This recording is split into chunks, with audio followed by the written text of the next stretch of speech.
Então, é isso aí. Aqueles que o buscam, vamos continuar aqui no nosso texto base, que é Hebreus 6:11, ou melhor, 11:6, que diz: sem fé é impossível agradar a Deus, pois aquele que se aproxima precisa crer que ele existe e que recompensa aqueles que o buscam. Eu quero falar dessa palavra aí, ó, se aproxima.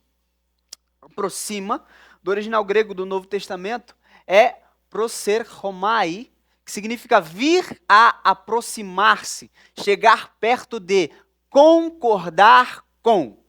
Não é só estar próximo, eu preciso concordar com. Então é interessante, se eu me aproximo de Deus, é para eu interagir com Ele, concordar com Ele. E tem uma coisa muito legal que o pastor Maurício Fraga ele fala assim, sempre quando a Bíblia confronta uma ideia sua, alguém tem que mudar, você ou a Bíblia. Ele fala assim, adivinha quem? Então, sempre que eu me aproximo de Deus, Ele me dá os seus... Claro, a ideia de se aproximar de Deus é para que tenhamos comunhão com Ele. E quem Deus é, nos influencia. Nós não influenciamos a Deus. Deus é quem nos influencia, né? Porque Ele é soberano desde de todos os tempos. Então, sempre que eu me aproximo dEle, é para concordar com Ele. Não é para que Ele concorde comigo.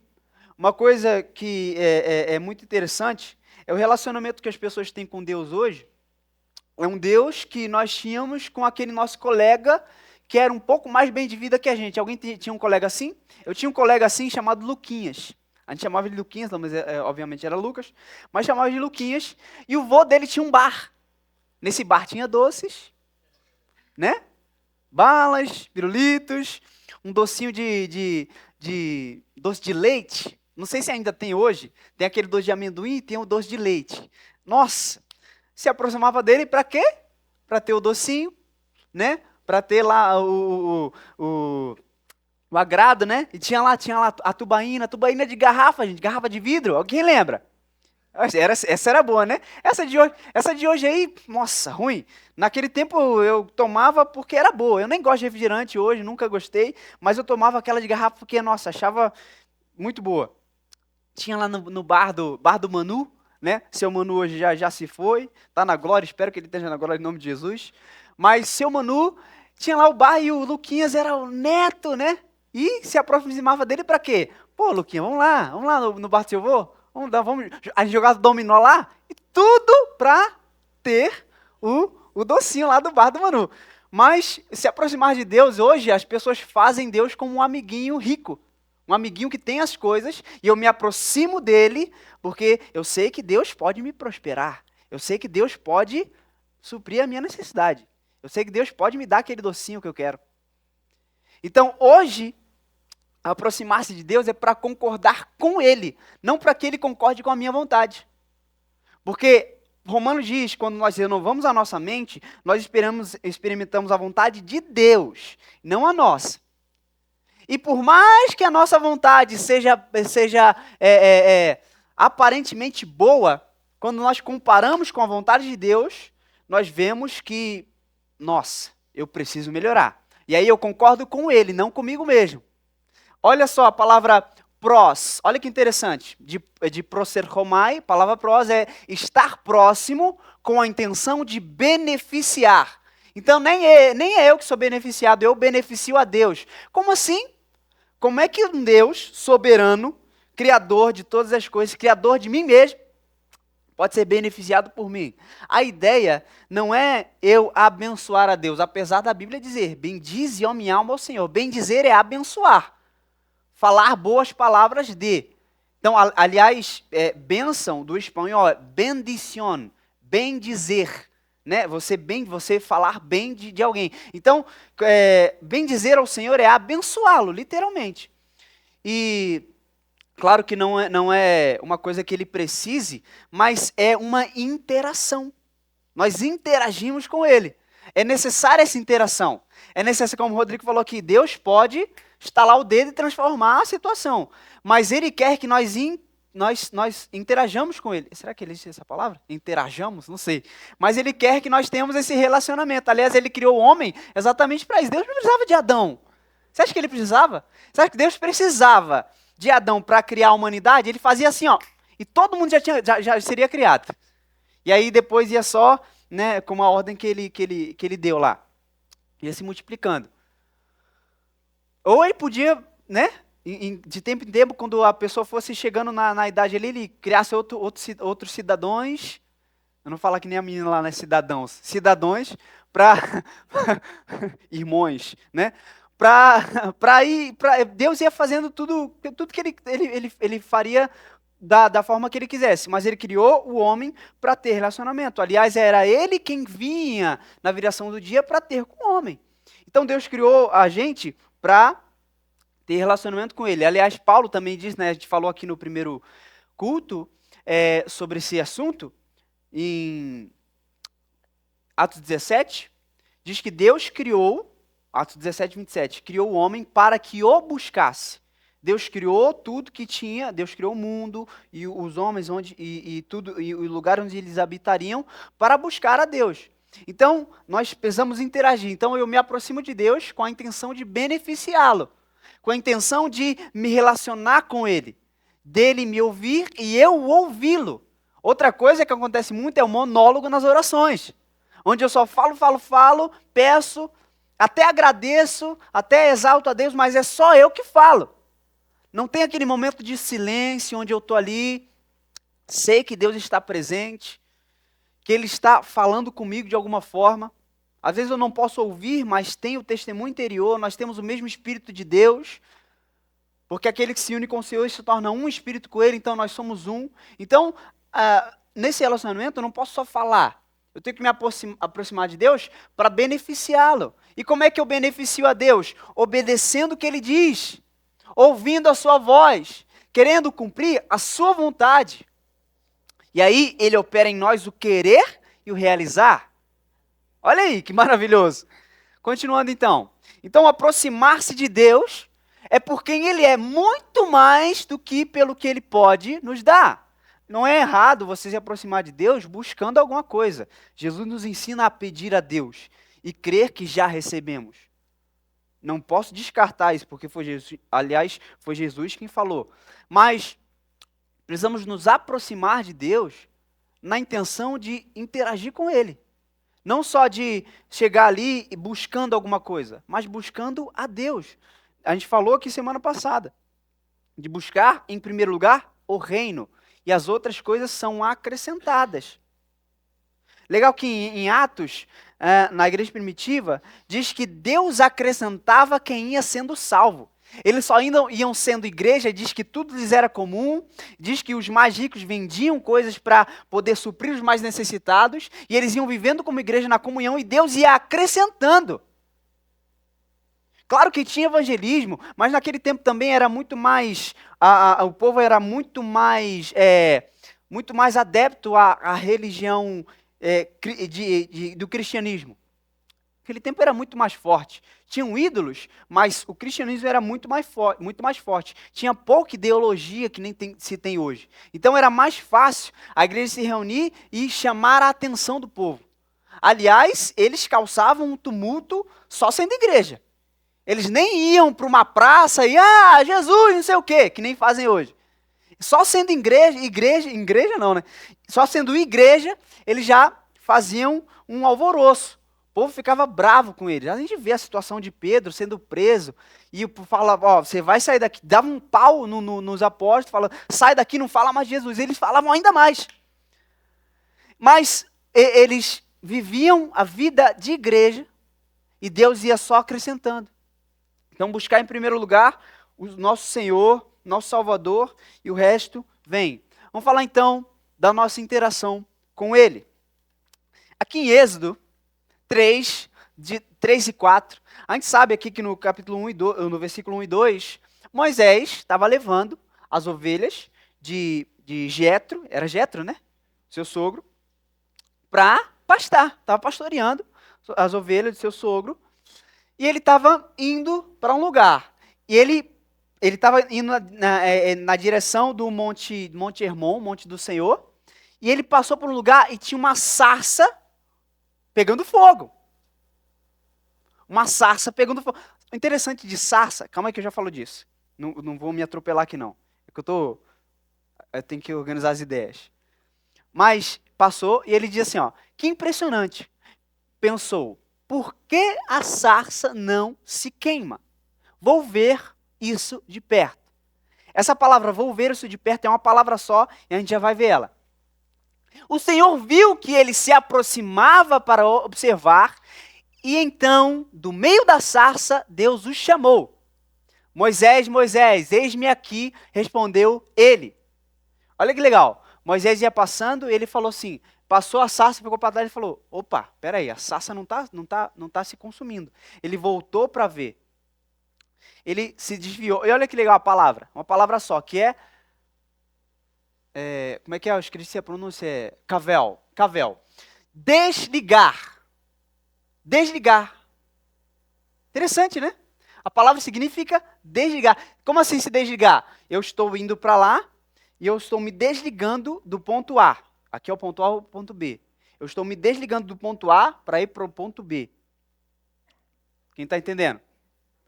E também significa, claro, na literalidade, desviar-se do caminho em que se estava.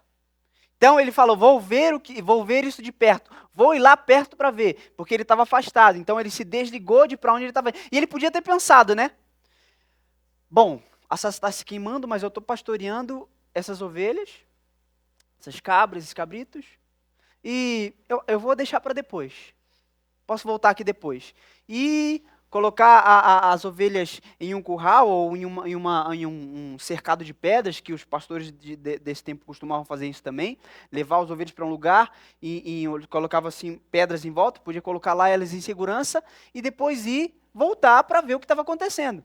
Mas Moisés decidiu se desligar do que ele estava fazendo para interagir com o Senhor. E aí o Senhor viu que Moisés tinha voltado para ver, e aí o Senhor respondeu. Mas enquanto Moisés não tivesse voltado, você acha que o Senhor ia falar com ele? Então, vamos lá. Estou indo numa direção e o Senhor me chama a atenção. Como Samuel 3. Está lá um menino. É interessante que no começo diz assim, ó, Samuel servia na casa do Senhor e ele estava dormindo na frente da arca. Ele estava dormindo na presença de Deus. Isso é muito interessante. Tem vários apontamentos e mistérios nesse versículo, muito legal que a gente pode depois falar, mas ele estava lá dormindo na presença do Senhor, né? Ali perto da arca. E aí ele ouviu uma voz, Samuel, Samuel. Ele corre pensando que era Eli. E aí, interessante também que no começo diz que as visões eram raras e poucas vezes o Senhor falava. Naquele tempo, isso era muito raro de acontecer, de Eli ter uma visão ou do Senhor falar com Eli.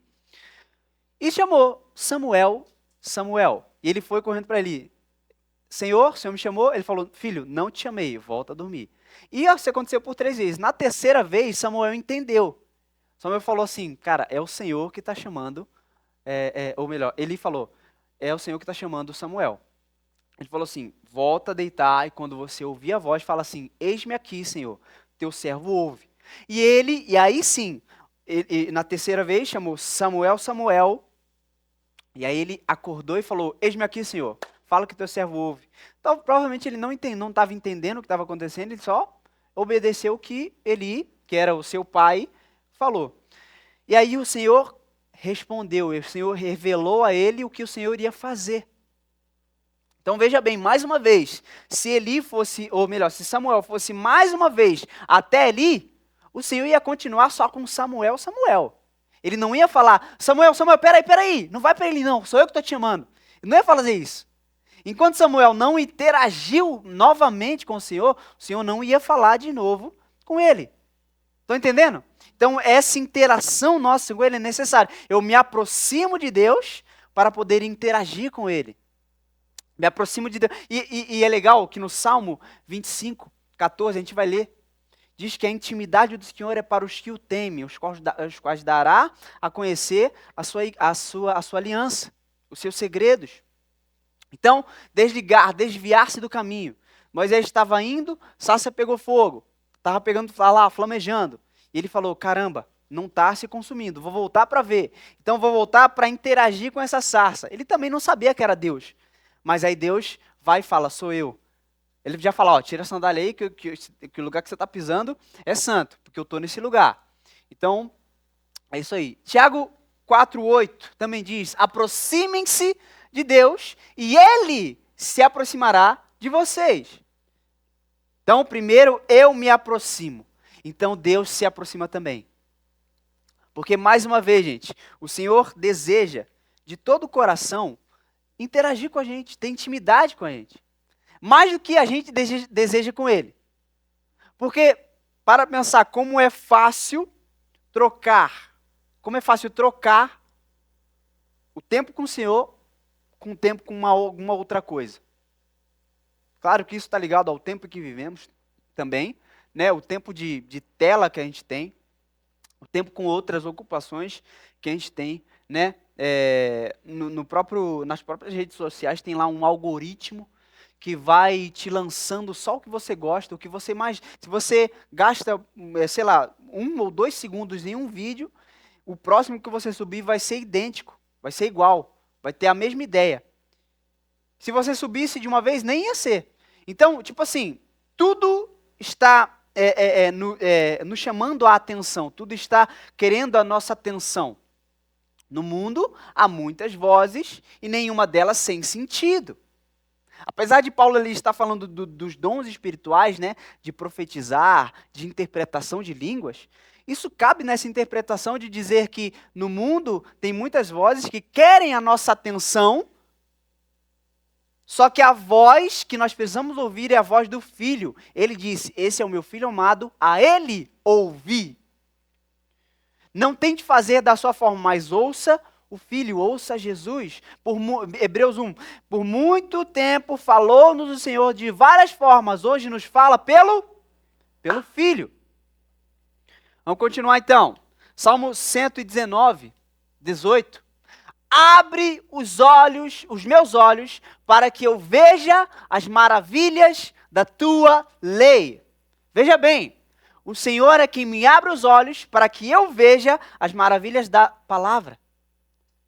Enquanto Ele não me desvendar os olhos, eu vou estar só lendo isso aqui, enchendo a minha cabeça de palavras.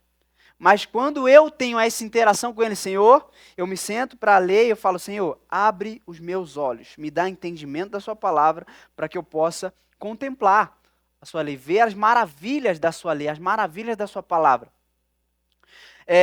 Paulo diz, não sejam nécios, não sejam doidos ou malucos, mas procurem compreender qual a vontade do Senhor. Olha só, não ande por si. É interessante que hoje nós pensamos muito com a mente. Muito com a mente. E a gente pensa que o pastor também comentou aqui, a gente está fazendo coisas para Deus e na nossa mente a gente está com Deus. Paulo diz, de Deus nós somos cooperadores, sim, nós fomos chamados para trabalhar com Deus, sim. Na obra da terra que Ele tem para fazer na terra, nós somos seus coparticipantes, com certeza. Mas sem essa interação, intimidade com Ele, não vai haver frutos para essa obra. Você viu que Ele dá semente ao que semeia e pão para o alimento. Então é uma interação. Ele me dá, eu semeio. E quando eu semeio, Ele também me dá o pão para que eu me alimente. Então, abre os meus olhos para que eu veja as maravilhas da tua lei. Amém ou não? Então, olha só, o Senhor anseia por ter intimidade conosco. É a ansiedade dEle. Não sei se isso te alegra, mas é muito interessante pensar que o Senhor, Rei do universo, não tem ninguém mais do que Ele, soberano de tudo, Criador, não precisa de nenhum de nós, não necessita da nossa atenção, mas Ele quer, ainda assim, ter intimidade com a gente. Ele quer, ainda assim, sentar lá do seu lado quando você está naquela dificuldade, chorar com você. Ele quer se alegrar com você quando você estiver feliz. Ele quer te dar as respostas de situações que você esteja enfrentando. O Espírito Santo é nosso ajudador. Hã? O Espírito Santo é o nosso guia. Uau! Diz que ele intercede por nós. Interceder, a gente já viu aqui, eu já trouxe uma série de mensagens só sobre essa palavra, que é uma palavra enorme, né? Caramassori cantarai, né? A palavra lá. Diz que o Espírito Santo é o nosso ajudador ao ponto de se a gente está no buraco, ele pula dentro do buraco para nos ajudar a sair de lá. Não é alguém que fica ali, ó, presta atenção agora, beleza, põe a mão para cima aí agora, isso, pega na rocha, isso, agora faz força. Não, ele sobe lá e faz pezinho para a gente, já viu?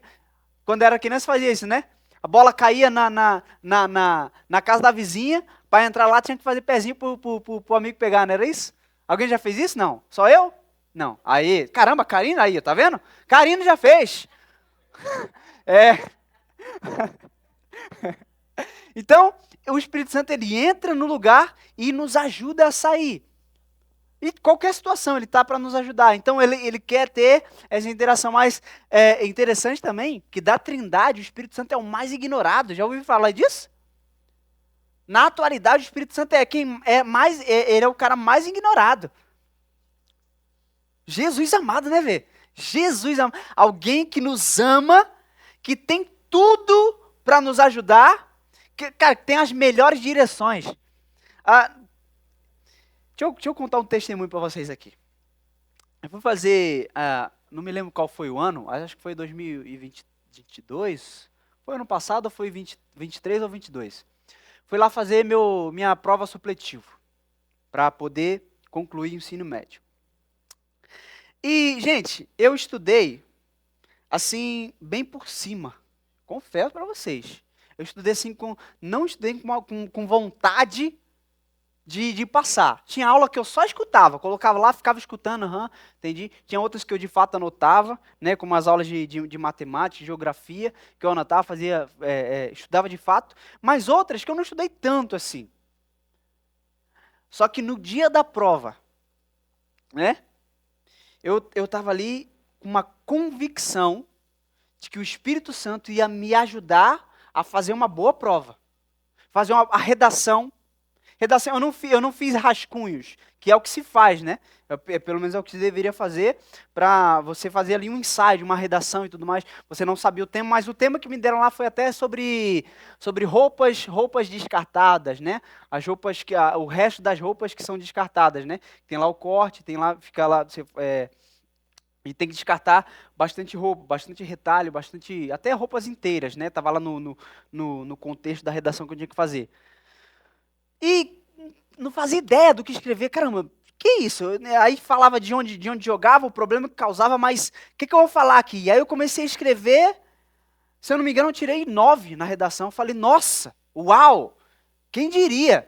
Mas eu não fazia ideia do que escrever. Eu comecei a escrever lá, orando em línguas. Nem sei se eu escrevi, talvez eu tenha até escrito alguma palavra em língua lá, porque eu estava orando tanto em língua, né?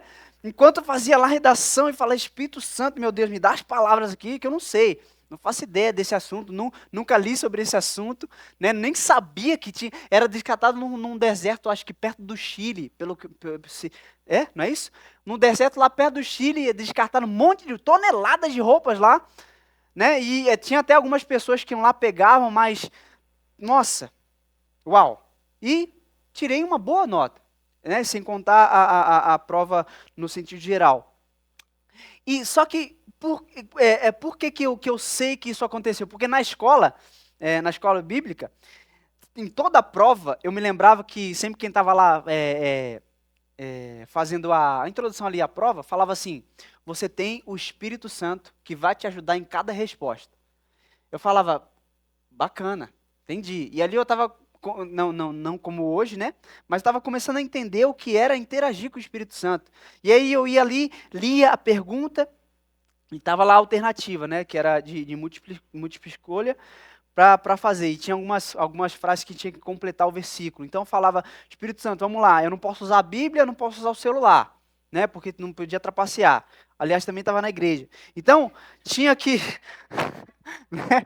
Tinha que olhar a pergunta e contar com o Espírito Santo. E aí o Espírito Santo me trazia à memória tudo que eu já tinha aprendido das aulas, porque também nada também era dado fora da matéria que tinha sido ministrada. Então, o Espírito Santo me lembrava ali, então é essa a resposta, marcava, e tirava também boas notas. Então, essa interação com ele tem de ser um desejo nosso, mas entendendo também que isso foi primeiro um desejo dele. Quem começou isso, lembra? Eu falei isso aqui também no nosso primeiro encontro. O desejo de se relacionar com ele, conosco, partiu dele. Porque como eu comentei aqui, Deus não precisava criar Adão, não precisava, mas ele criou para ter comunhão.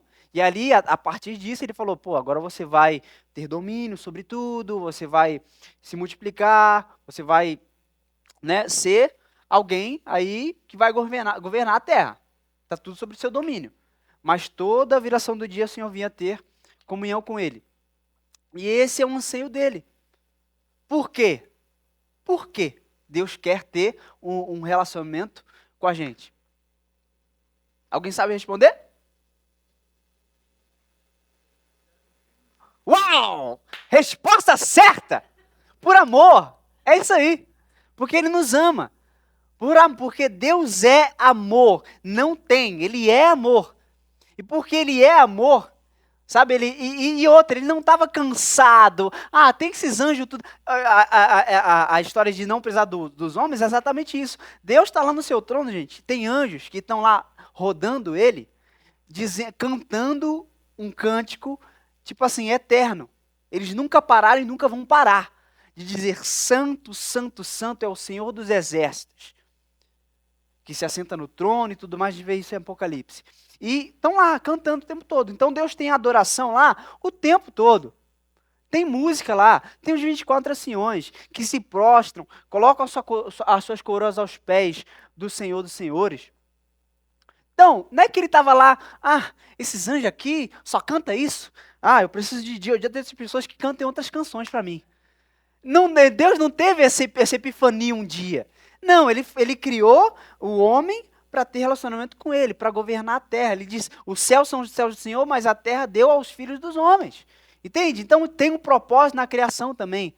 Mas o propósito principal é de se relacionar com ele, ter intimidade com ele, de conhecer.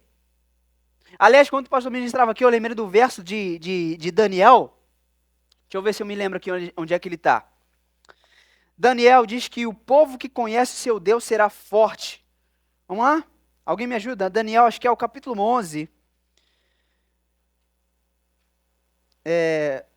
Lamentações, Ezequiel. Daniel. Isso.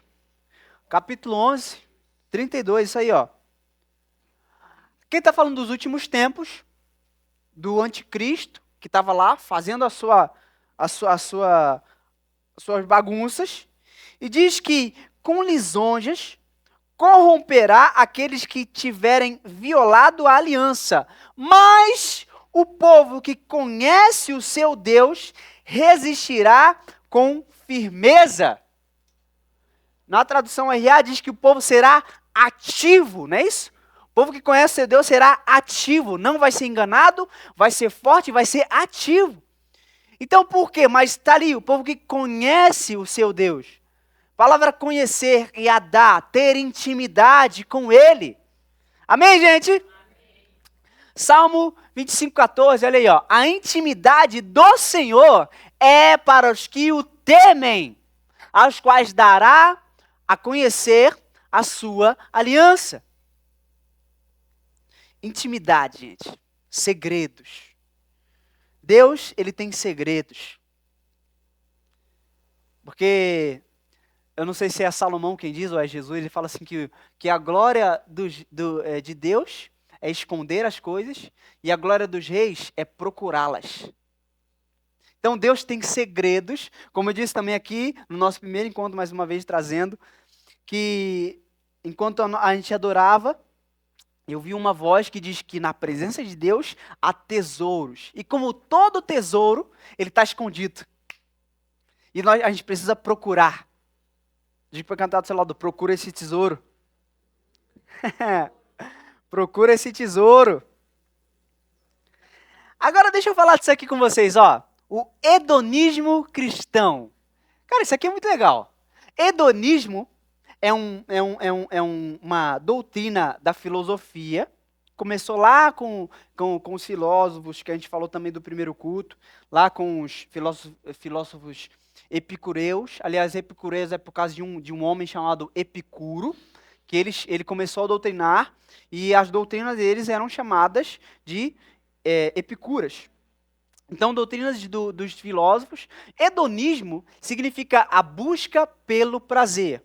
E aí tem algumas diferenças, que alguns diziam que a busca pelo prazer na vida, em coisas, e outros defendiam que a busca pelo prazer pleno e total em todas as áreas, né, na sua plenitude. Mas o hedonismo cristão, aliás, esse aí, quem fala muito disso, é o pastor John Piper, né? Ele tem uma mensagem onde ele fala só sobre isso, que é muito legal também. E o que seria o hedonismo cristão? A busca pelo prazer em Deus, em Cristo. Já que hedonismo é a busca pelo prazer, o hedonismo cristão é a busca pelo prazer em Deus, em sua palavra, em sua presença. Amém? Nós podemos buscar esse prazer. Não é errado eu buscar ter uma vida mais satisfeita, mas eu preciso estar mais satisfeito nele. A gente vai até ver uma frase aí bem legal. Mas assim, vamos voltar ao texto também de Filipenses 3, 7 e 8. Diz que, mas o que para mim era lucro, considerei perda por causa de Cristo. Vamos lá, lucro. O que é lucro para você? Pode ser lucro financeiro ou lucro que seja de outros bens, né? De outras coisas que não seja só dinheiro. Mas o que é lucro? O que para mim era lucro, considerei como perda por causa de Cristo. Então, Paulo encontrou um prazer tão satisfatório em Cristo que ele olhava para as outras coisas e ele passou a considerar aquelas coisas como perda. Que é o que ele continua dizendo aqui, ó.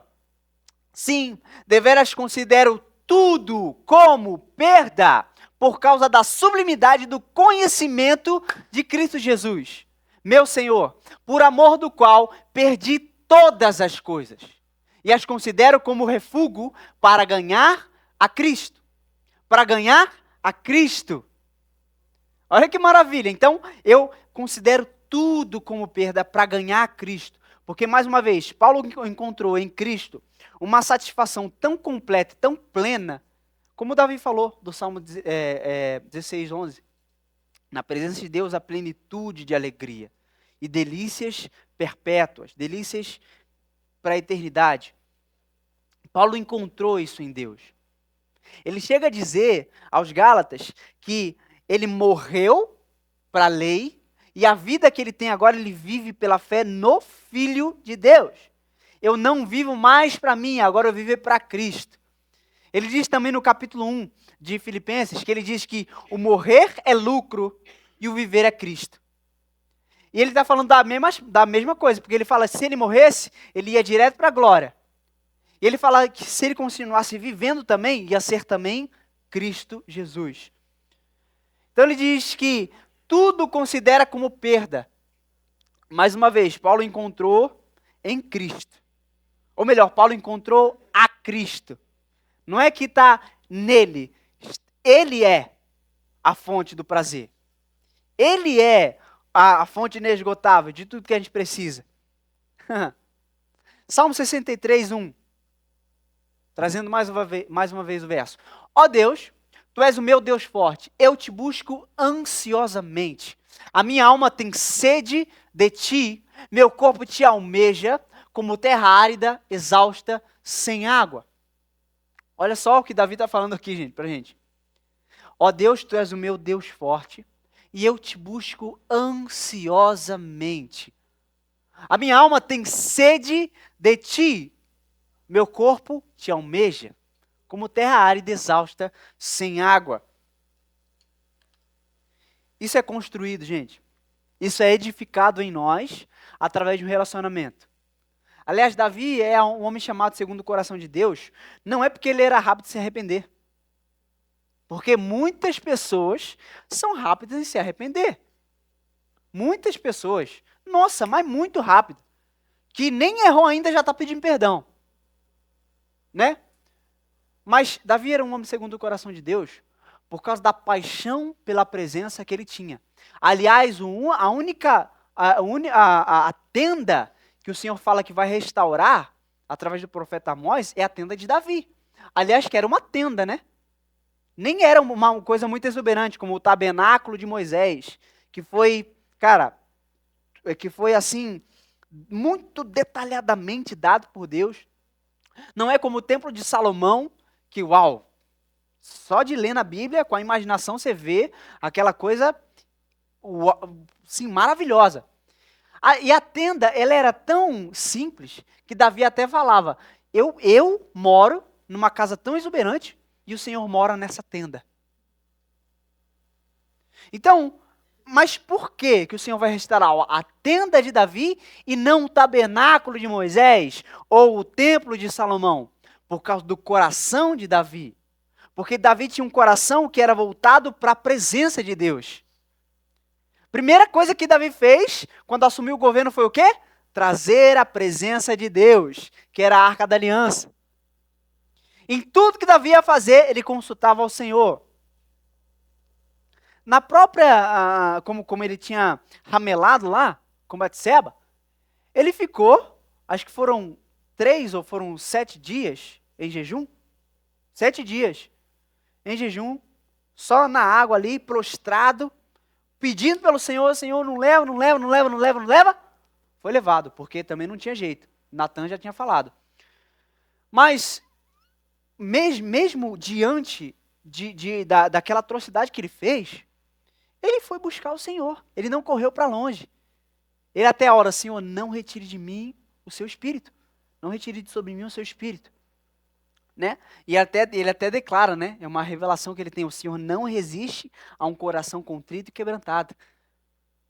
Então, olha só que legal. Isso é uma coisa construída. Davi, ele não declarou isso aí do nada. Ele não leu um verso lá do Pentateuco, né, que é o que eles tinham na época, e falou, Senhor, minha alma tem sede de ti. Não, isso aí foi algo construído.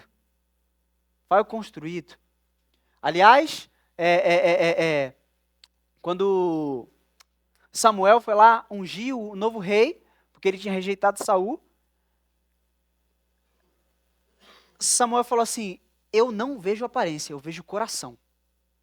Então, olha só que legal, Davi já tinha esse coração, segundo o coração de Deus. Ele já buscava a presença, ele foi ensinado, né, por seu pai, por sua mãe, a buscar a Deus. Ele praticou isso, praticou.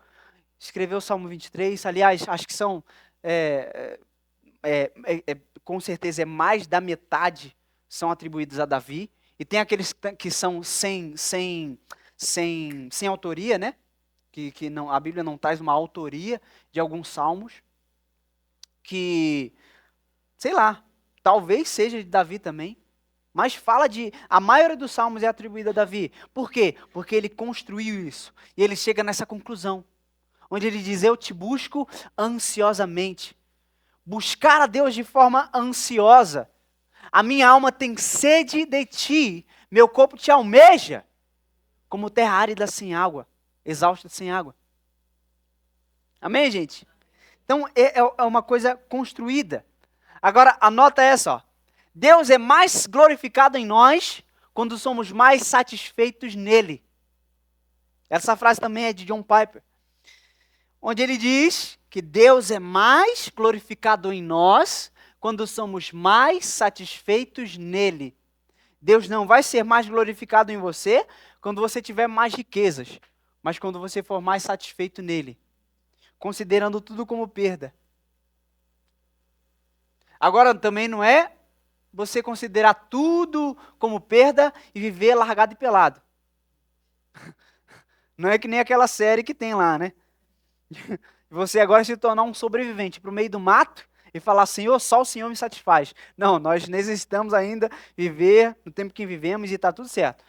Mas considerar tudo como perda é colocar tudo num plano inferior a Cristo. Porque quando se tem Cristo, quando nós estamos mais satisfeitos nele, ele é mais glorificado em nós. Meu Deus, tem coisas que nem dá para falar, né? Porque são inefáveis. Aleluia. Que nem Paulo falou, cara, tem coisa que não é permitida ao homem falar, porque, de fato, são coisas muito extraordinárias. E ele viu isso, ele viu essa essência, ele viu o Criador. Ele viu a fonte de todo o prazer. Como algum salmista diz, todas as nossas fontes estão em ti. Né? Falando do monte do Senhor, o monte Sião, onde a presença do Senhor está.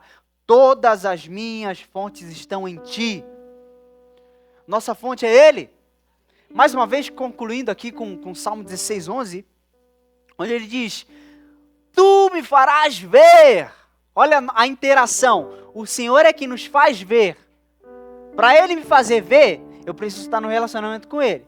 Tu me farás ver. Eu já expliquei que a palavra ver é yadá, de conhecer, de ter intimidade. Os caminhos da vida, na tua presença, plenitude de alegria, na tua destra, delícias perpetuamente. Não sei se você costuma fazer isso, mas de estar na presença de Deus, de estar com Ele, e só estar com Ele. Não importa o lugar, você estar ali com o Senhor, e orando em línguas, ali quieto, meditando na palavra. E aí, é legal você fazer um exercício. Se naquele momento, você estivesse fazendo alguma outra atividade, como comendo alguma comida, ou fazendo alguma outra coisa, qual dos dois momentos estariam te dando mais prazer? É assim que a gente constrói a nossa intimidade com Ele. Por exemplo, você está lá, ontem mesmo, saí para correr, foi uma corrida bem satisfatória. Voltei com algumas dores, algumas decepções, porque o relógio não estava marcando o quilômetro direito, nem o celular. E voltei assim, lá no fim do percurso, quando eu ia para voltar, fiquei meio pá. Mas aí o Espírito Santo começou a falar comigo. Né? Me deu algumas direções, né? Que não posso abrir para vocês agora, talvez depois. Mas, opa, glória a Deus. É para alguém acordar, hein? Tem alguém dormindo aí? Mas então, ele me deu algumas direções e aquela corrida se tornou mais satisfatória do que antes, porque o Espírito Santo começou a me envolver, né? Eu estava até escutando uma mensagem do Web Uber, e ele começou a falar. Olha, tá falando, glória a Deus. Ele começou a falar, começou a me instruir, e aí, estava até sentindo algumas dores, me esqueci. Os dois tendões dos dois calcanhares estavam assim, parecia que tinha inflamado, aleluia. Mas aí esqueci que tinha acontecido aquilo, e o Espírito Santo começou a soprar no meu coração, falar comigo. E aquilo se tornou o lugar de relacionamento. Apesar de eu estar escutando uma mensagem, estava ali escutando a mensagem, confessando e orando algumas coisas, mas até o Espírito Santo começar a falar, começar a interagir comigo, aquilo se tornou, uau, que lugar maravilhoso. Né? Apesar de eu gostar de correr, quando o Espírito Santo começou a me envolver, esquece. Aí teve um percurso que eu fiz até, que eu nem vi o percurso passar. Eu falo para vocês, quando eu comecei ali, eu estava ali na Politécnica, quando eu comecei, eu falei, eu vou apertar um pouquinho o passo aqui, vou dar um tiro aqui, vou apertar um pouco esse pace. Mas aí, essa comunhão estava tão boa, eu estava escutando uns louvores, né, do Asas da Fé, e eu nem vi que eu passei pelo lugar, eu só vi quando cheguei no final, falei, uau, nem vi que eu passei por aqui. De tão bom que estava a conversa, a comunhão, o Espírito Santo ali me envolvendo. Uau. Mas, por quê? Porque é na presença dele, onde há plenitude de alegria. E como eu disse, o exercício é exatamente esse. Você compara, não é errado você comparar. Você vai fazer uma refeição. É bom, né? Maravilhoso comer. Aliás, está no Salmo 63 também, versículo 5. Assim como minha alma se alegra com um rico banquete, assim o meu espírito se alegra na tua presença. Versículo 5, 63, 5. Depois você lê lá. Então, não é errado comparar. Compare. Quando você estiver ali no momento de desfrute, aí você depois, quando você estiver no momento da presença, compara. Dá uma olhada. Se você estiver sentindo mais prazer naquele outro lugar que não na presença, tem que exercitar um pouco mais. Porque, gente, eu vou te falar para você, vou te falar para você. O Washington falava assim, o galego. Vou te falar uma coisa para você. Eu vou falar uma coisa para vocês, que a presença de Deus, ela ainda a gente não chegou nem perto de saber de como de fato é estar na presença e o prazer que ela dá. Eu vou falar para vocês, é uma convicção que eu tenho no meu coração. Eu não cheguei ainda nessa plenitude de que Davi fala. Mas eu vou chegar. Quem vai chegar? Eu vou chegar ainda. Eu posso não ter ainda lá, mas eu sei que eu estou num caminho de que eu estou progredindo. Como eu disse, o propósito dessa mensagem é exatamente esse. A gente descobrir cada vez mais o que é essa plenitude de alegria. O que é essa delícia perpétua que está na presença dele. Amém?